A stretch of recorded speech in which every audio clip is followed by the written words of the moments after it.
I'm Laurie Gaylor. And I'm Dan Barker. We're co-presidents of the Freedom from Religion Foundation. Today we'll be talking about the dangers of blasphemy laws with a Nigerian atheist and humanist who's under house arrest after spending 5 years in prison for criticizing the Prophet Muhammad.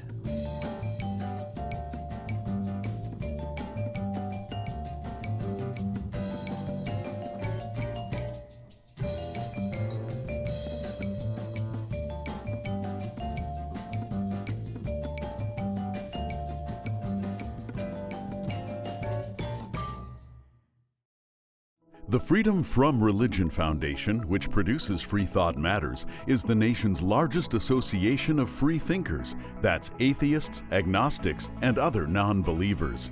We invite you to join us in our vital work to keep our secular government free from religious influence. Become a member at ffrf.org or ask for a complimentary copy of our newspaper, Freethought Today. Freedom depends on freethinkers. Watch prior episodes of Freethought Matters on FFRF's YouTube channel.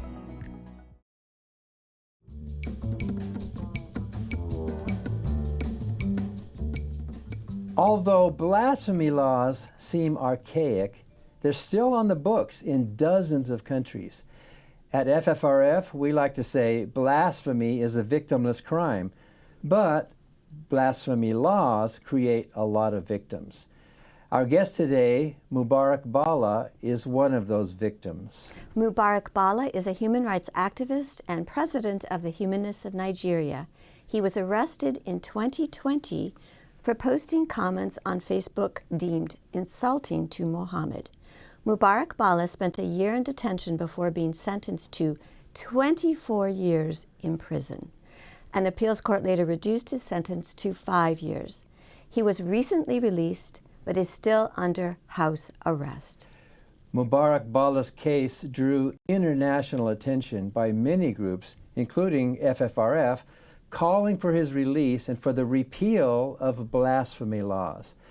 Now we join many groups around the world celebrating Mubarak Bala's release.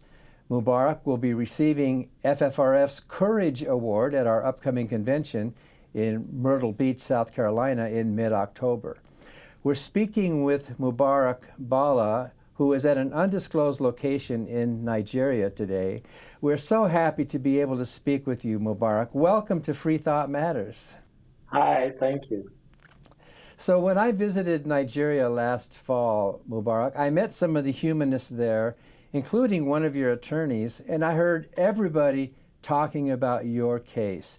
Your release from prison was such good news. Wasn't that true? It was a big relief. At least I got out alive. Nobody ever thought I would be out alive, because I think it's not just blasphemy, it's apostasy. That was the first crime, leaving Islam. That was a decade ago. So I have been on the run. And I wasn't protected by the government. And so now they abducted me. And when they abducted me in a safer place I was, they smuggled me into my own home state where I was least safe and at the risk of a mob action, the vigilante that would kill you for either blasphemy or for leaving Islam, apostasy. So, but before we talk about your blasphemy and conviction, can you tell us what your religious background was? And what happened to you back in 2014 when you first came out to your family as an atheist?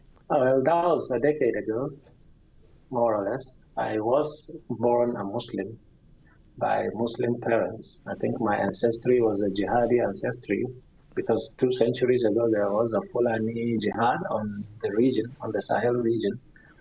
And the conquest was what covered Nigeria, and it ruled for a century until the British arrived in the 20th century, early 20th century, into the north of the country.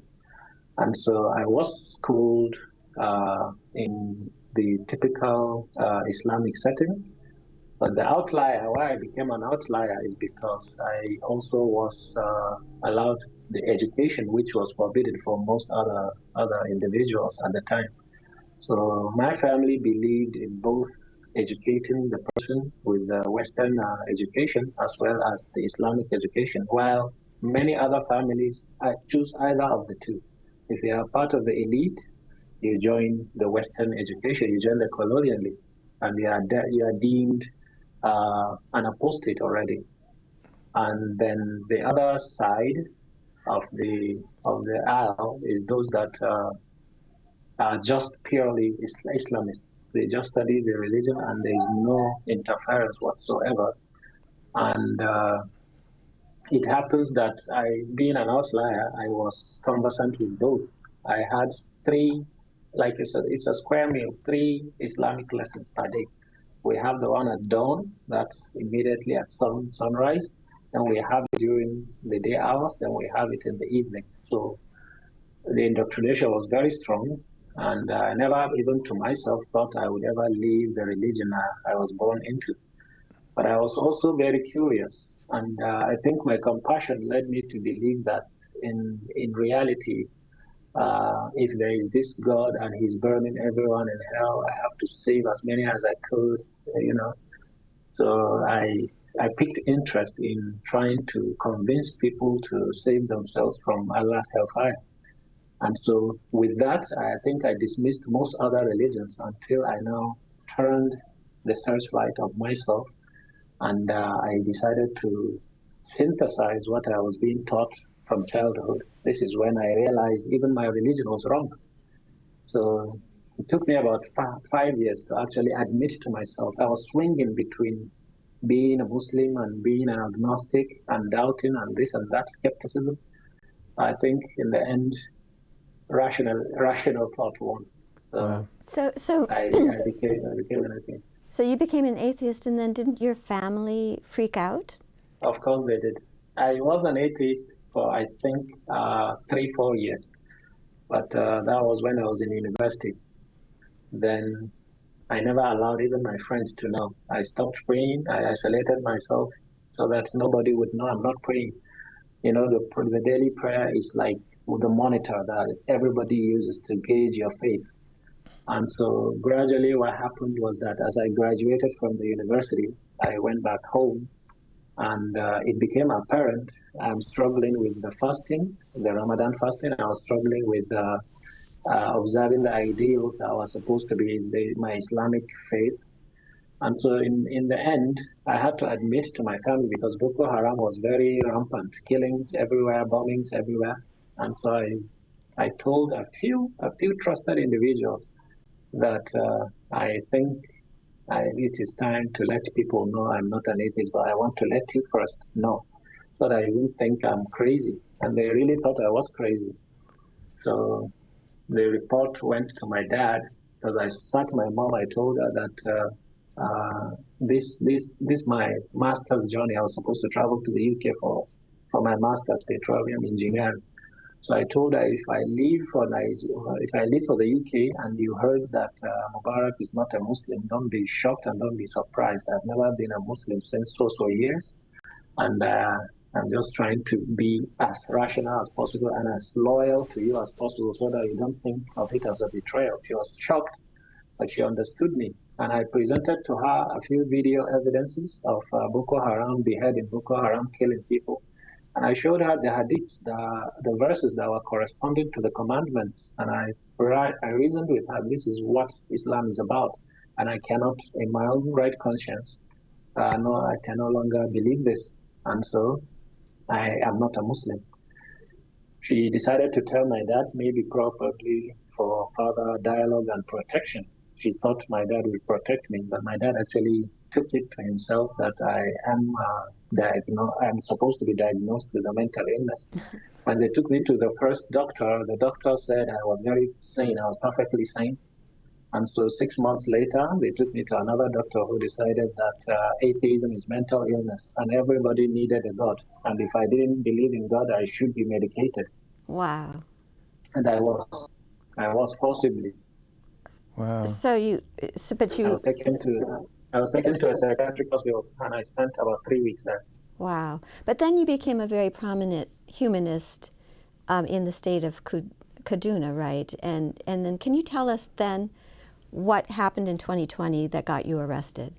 The humanism I was on was more or less my own personal humanism. I never thought it was an organized society of its own, especially since we didn't have much internet. We don't have electricity, and we're still struggling as Africans. And so I thought to myself, I am the only person that is in this. So later I had contact with the international community, then I realized it was an international thing. I didn't know the name humanism. Most of the things I felt, I only later realized it's called so and so, it's called this, it's called that. But I thought what I was doing was just being my own self. Yeah. Then I would see a meme by Chris Hitchens or Lawrence or you or yourselves, and I will say, but I believe in this. I thought of this. I think it's right. Then I realized that Twitter was my home. But even as at those moments, I never thought there were Nigerian atheists. I only thought that I was the only one. Then gradually people started, that incident in 2014 led people to now reach out to me, gradually reaching out to me. Then we decided to be forming our own communities, our own societies, and we became a cohesive body and a family. And we were extending our own protections because the moment you're an atheist, you realize that you're in trouble with your family because the religion actually bans leaving. That's the first problem we ever encounter, leaving Islam. Especially if you left and you still wanted to criticize it because the death sentence is there. And so you're always being bombarded with the death threats wherever you are, whether it's online, whether it's... So my own activism was about protecting the rights of those that want to believe and those that do not want to believe and those that want to change from whichever religion to another. And we're a very small minority. Then we had allies in other minority groups, such as Christians in northern Nigeria. They're very threatened by my own people. And also we have the fringe sects within Islam. You have fringe sects like the Sufis, like the Shiites. They are very bullied. They are murdered actually, and most of them. I left some of them in prison, even to this moment, serving death sentences. So Mubarak, what did you do that was so bad that you got arrested for it?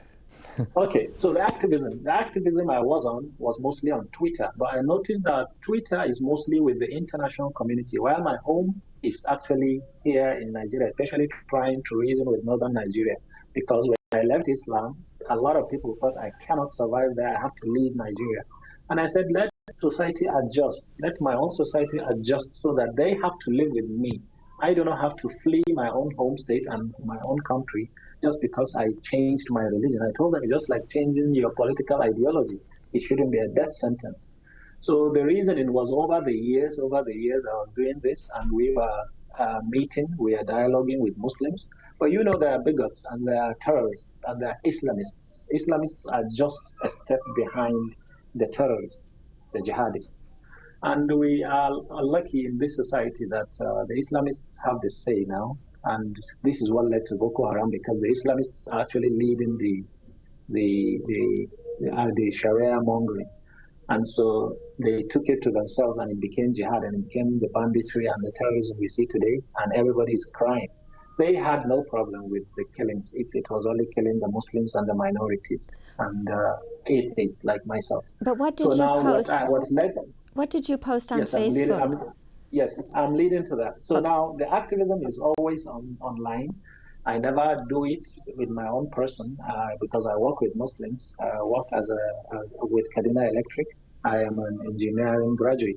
So I wouldn't want to poison the work environment. I wouldn't poison the home environment. So I live with Muslims. So I decide whatever happens, it has to be online. And so there are barriers even online. So there are times there are audience that I have to speak to only in Hausa. There are audience you can only speak to in English. There are audience that you may have to mix the two and go to the Pidgin English, which is a mix of Nigerian English and British English. And so my own audience are normally the English-speaking audience. But then as I broke into the language barrier, into the Hausa community, then it became a time like what you could call maybe a big explosion, maybe a nuclear weapon. And so people started declaring they are no longer believers. And now it became a threat because there were several calls by even government officials that this one is a danger to society. Someone declared they are more dangerous than the leader of Boko Haram.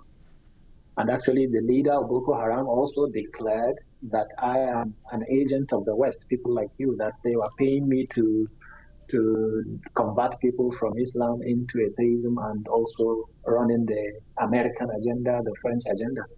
And so crossing this barrier was I think this was the catalyst that led to my abduction.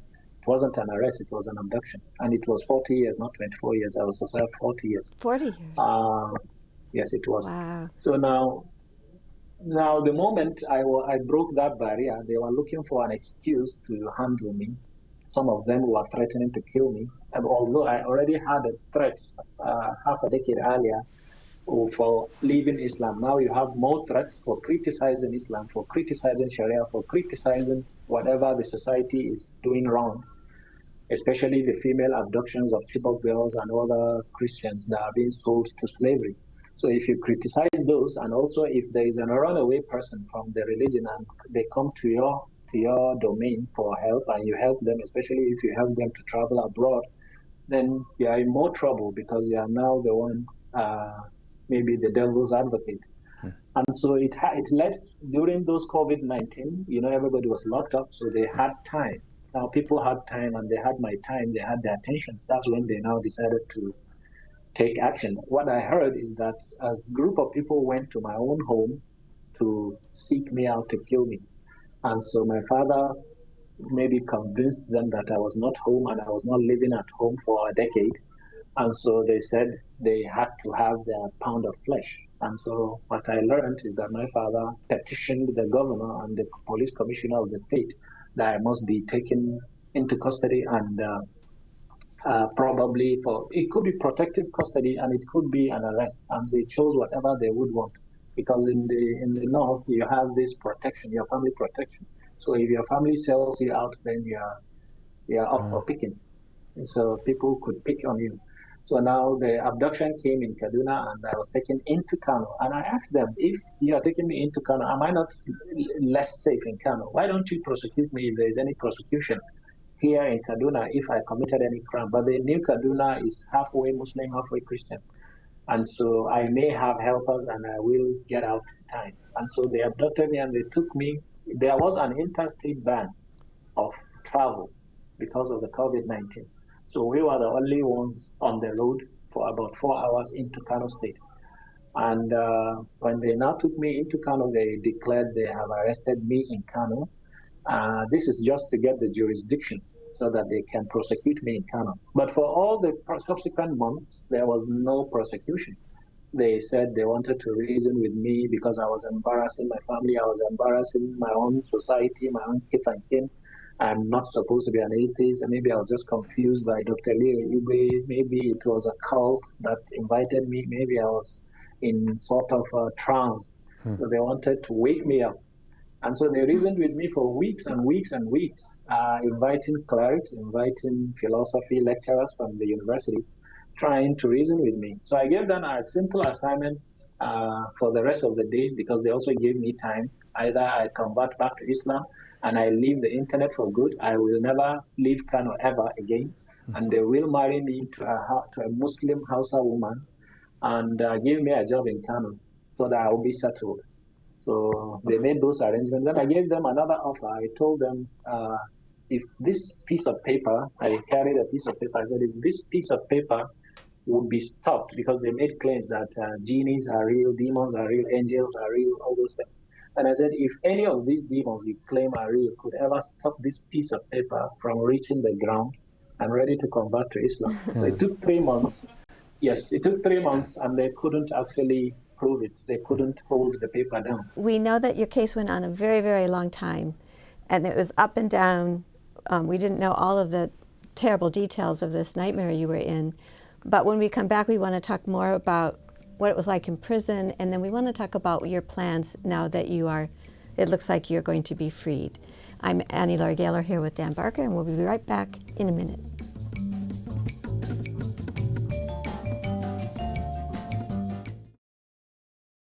Hi, I'm Ron Reagan, an unabashed atheist.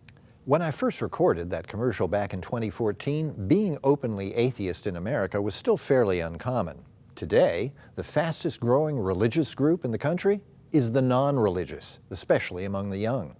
That progress is heartening, but the religious pushback is fierce and the forces of Christian nationalism are well organized.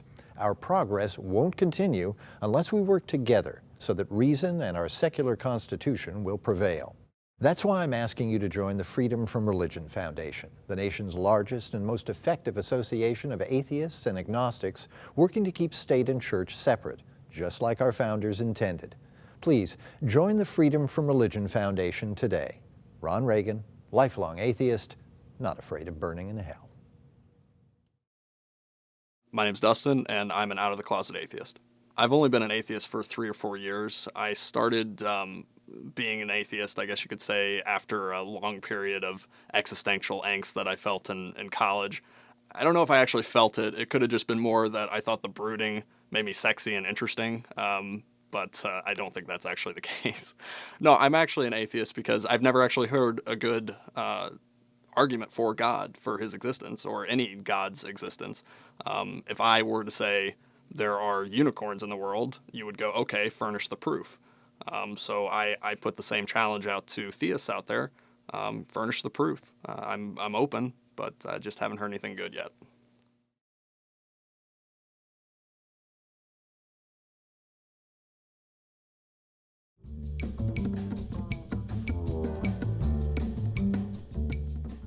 Welcome back to Freethought Matters. We have a very special guest today, Mubarak Bala, a human rights activist and president of the Humanists of Nigeria, who spent 5 years in jail and prison for the supposed crime of blasphemy and was recently released into house arrest.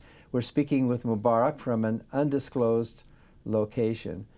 So, what happened in prison? Were you treated fairly, or did your health suffer? Well, let me just give you a small correction there. I am not under house arrest. I was sanctioned by the judges, by the law, that I may not any longer speak freely about religion or about Islam. So the sanction is only on my mouth, not I have the freedom to move. So yes. So now, some of the news reports were confused. The health issues I developed, one was my heart enlarged in prison because I became hypertensive. I didn't even know it. I became hypertensive and it kept on without medication because they said the governor has to approve my medication. And I had a numb arm for about 4 to 6 months. I thought it was paralysis that was catching up on me. And I think I had suffered amnesia. I don't know why, but I have a lot of trouble remembering people, especially those I have met quite recently, just before my arrest.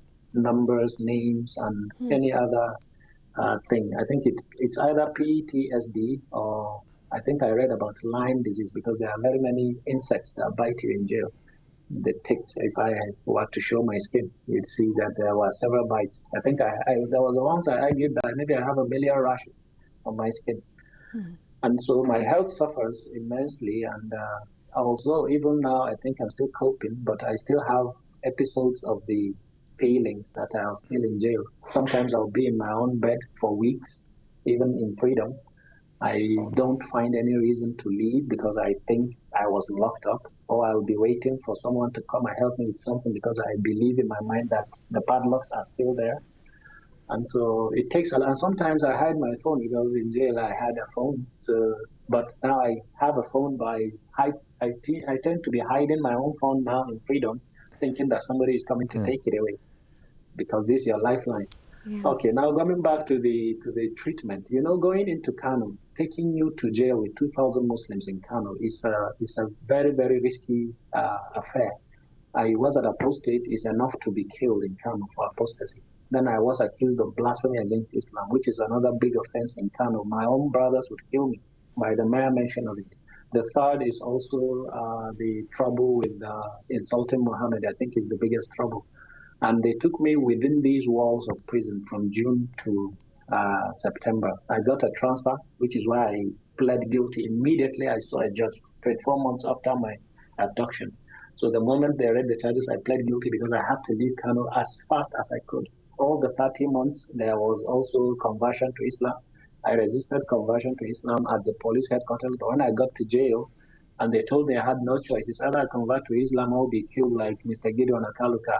There was a killing like that in the same prison, very close to myself. He was beheaded for desecrating the Quran. Yes.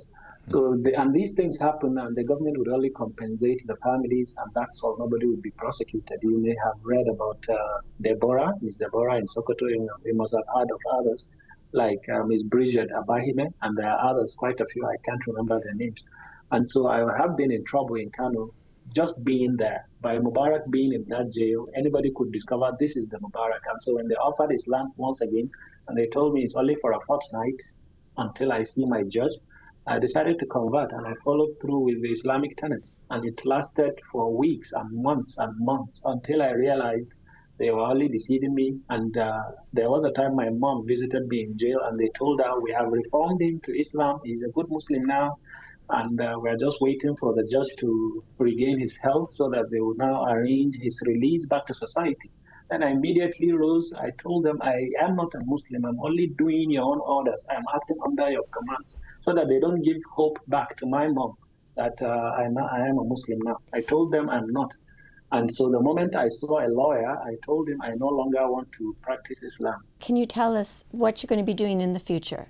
Well, I will restart my activism. I told you I'm under sanction. As far as I'm concerned in Nigeria, if I say anything against Islam or against the banditry or the slavery going on, I would be killed or I would be abducted again. And so I have to leave Nigeria briefly to gather myself, to regain my health, and also to continue what I'm doing, but to return back to Nigeria someday for full secularism of the country. Well, that is a very heroic goal, considering what you've been through, And you're a Mubarak very Bala. brave person to go Yes. through all of that and to continue firm with your freedom of thought. We are all congratulating you. You know, members of the United States Congress sent a letter to you, President, on your behalf. The whole world is congratulating you for your freedom to speak and to think for yourself. And thank you so much for joining us today, Mubarak. Thank you for having me. Thank you. And thank you for watching Freethought Matters. Because free thought matters.